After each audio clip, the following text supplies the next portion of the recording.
Good morning. Have a very nice day. कल सुल्तान आजम हिंद, आपकी भाषा में बोलूं तो प्रधानमंत्री, भारत के प्रधानमंत्री नरेंद्र मोदी, और मेरी भाषा में बोलूं तो सुल्तान आजम हिंद, क्योंकि ये काम सुल्तानों की तरह ही करते हैं।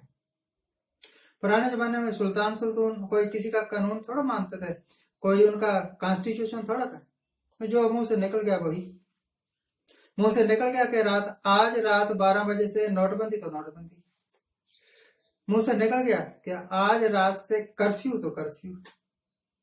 तो ऐसे आदमी जो बिना किसी सलाह के, बिना किसी डिस्कशन के, बिना लोगों को बताए, उन लोगों की सलाह लिए बिना कानून बना दें जिनके ऊपर उस कानून का प्रभाव पड़ेगा, ऐसे काम तो सुल्तानों के ही हो सकते हैं, प्रधानमंत्रियों के नहीं हो सकते।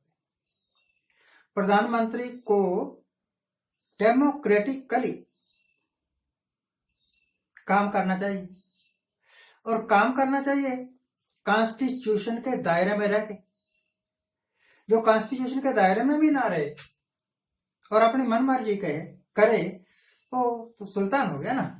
तो कल भाषण दे रहे थे बांग्लादेश में, तो मैंने बड़ी उम्मीद से पूरा भाषण सुना, जितना कि भी मैं सुन सकता था। मैंने कहा बांग्लादेश में गए हैं वहां भाषण देने के लिए, उनकी भाषा वैसे बंगाली है। 80% लोग हिंदी नहीं समझते, बंगाली समझते हैं, और वहां पर लंबे चौड़े भाषण देने का कोई अर्थ भी नहीं होता। पर दे रहे थे। जिस वक्त कर्नाटक में भाषण देते हैं ना ये जाके, तो इनके भाषण को ट्रांसक्राइब करते हैं, ट्रांसलेटर साथ साथ बोलता है। जब बांग्लादेश में बंगाली भाषा के लोगों के साथ ये इंटरेक्ट कर रहे थे, भाषण दे रहे थे, हिंदी में दे रहे थे, उस वक्त कोई ट्रांसलेटर नहीं था, ये खुद ही ट्रांसलेटर थे। सब कुछ यही होते हैं। तो महाराज, मैं इस उम्मीद से सुन रहा था महाराज जी का भाषण कि ये इस वक्त बांग्लादेश में, बांग्लादेश के प्रधानमंत्री के सामने, वहां के लोगों के सामने जब बोल रहे हैं और हिंदुस्तान के रिप्रेजेंटेटिव है, तो बांग्लादेश में रहने वाले हिंदुओं के बारे में जरूर बोलें। कम से कम इतना तो कह ही सकते थे कि बांग्लादेश में रहने वाले जो माइनॉरिटी के लोग हैं, चाहे वो क्रिश्चियन हैं, चाहे वो हिंदू हैं, चाहे वो सिख हैं, भैया उनको आजादी से रहने का हक दीजिए। कुछ नहीं बोले। मैं कई बार, मेरा कांटेक्ट है ना थोड़ा बांग्लादेश के लोगों के साथ है, कुछ लोग जुड़े हुए हैं, तो वो अपने दुख दर्द मुझे बताते रहते हैं। बड़ी बार बांग्लादेश के पोस्ट, वीडियोस शेयर करता हूं फेसबुक पर, और कई बार मैंने अपने प्रोग्राम में भी उनकी बात उठाई कि बांग्लादेश में रहने वाले माइनॉरिटी के लोगों के साथ, खास तौर पर हिंदू कम्युनिटी के साथ बड़ा जुर्म किया जाता है। उनके घरों को तोड़ दिया जाता है, उनके घरों को लूट लिया जाता है। सारे गरीबी में रहते हैं। उनके घरों की जो पिक्चर हमें देखने को मिलती है, वो घर नहीं है, वो झोपड़ियां है। उन झोपड़ियों में होगा क्या? कुछ सोना तो होगा नहीं, हीरे मोती तो होगा नहीं, 4 बर्तन होते हैं बस, और क्या कपड़े होते हैं पहनने के, उन्हीं को लूट लेते हैं वहां के मुस्लिम लोग। तो प्रधानमंत्री साहब कुछ बोलेंगे, यह उम्मीद के साथ मैं पूरा भाषण सुनता रहा, एक लफ्ज नहीं बोला। और बोलने भी क्यों? हिंदुस्तान में, दिल्ली में 4 महीने 2 दिन हो गए किसान अपना मुजाहरा कर रहे हैं, अपनी डिमांड्स रख रहे हैं सरकार के आगे, और मोदी साहब के मुंह से एक लफ्ज नहीं निकला। चाइना ने हिंदुस्तान का काफी रकबा हथिया लिया और हमारे जवान भी मार दिए। महाराज जी के मुंह से एक लफ्ज नहीं निकला। यह बोलना, इन्होंने जो कुछ भी है वो वही बोलना है जिससे इनको बेनिफिट हो जाए। अच्छी बात है भाई, जो सिर्फ अपने सुख के वास्ते, अपने लाभ के वास्ते ही बोलता है, वक्त उसका साथ नहीं देता। और पूरा तोता मीडिया इस बात को छुपा गया कि जब आपके सुल्तान आजम हिंद वहां बड़ी लंबी चौड़ी बातें बघार रहे थे, लेक्चर दे रहे थे, उसी वक्त at the same point of time Bangladesh के अलग अलग शहरों में और ढाका में भी लोग प्रदर्शन कर रहे थे, और प्रदर्शन इस हद तक किए कि वहां पुलिस को गोली चलानी पड़ गई और 4 लोग मर गए। पता नहीं ये आदमी कितने लोगों की बलि लेगा।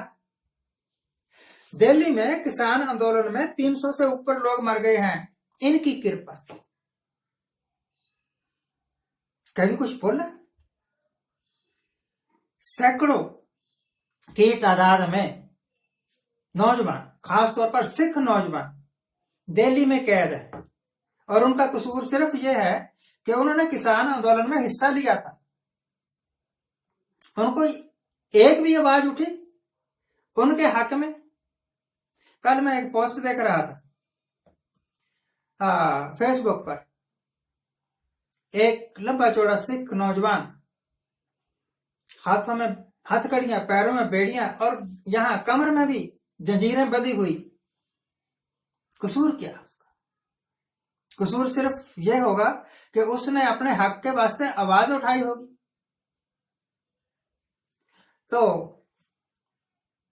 एक चलते चलते लास्ट बात, एक टाइम ऐसा आया कि राजीव गांधी जो है ना, एक डिक्टेटर की तरह काम करने लग गया और गए फिर श्रीलंका में गार्ड ऑफ ऑनर की परेड की सलामी लेते हुए श्रीलंका के एक नौजवान ने राजीव गांधी पर अटैक कर दिया। हालांकि कोई नुकसान नहीं हुआ, पर अटैक कर दिया और ये गिर गए थे।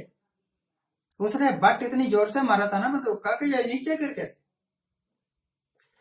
बात यहां खत्म नहीं हुई। उन तमिल लोगों के मन में इतना जहर था भरा हुआ राजीव गांधी के विरुद्ध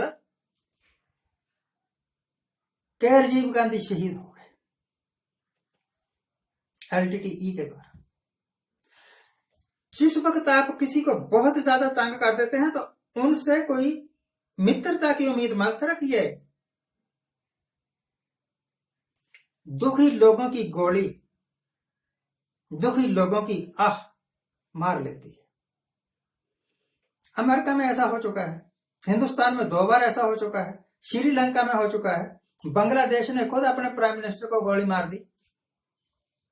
राम गयो रावण गयो, इतना तो समझ लो कि एक दिन आपने भी जाना है। इस करके कुछ अच्छा कर जाओ, कम से कम वहां के हिंदुओं के फेवर में आवाज ही उठा देते। आज के लिए इतना ही। आज जिनका जन्मदिन है उनको हैप्पी बर्थडे, आज जिनकी मैरिज एनिवर्सरी है उनको बहुत बहुत शुभकामनाएं। सदा सुखी रहिए, आनंद प्रसन्न रहिए।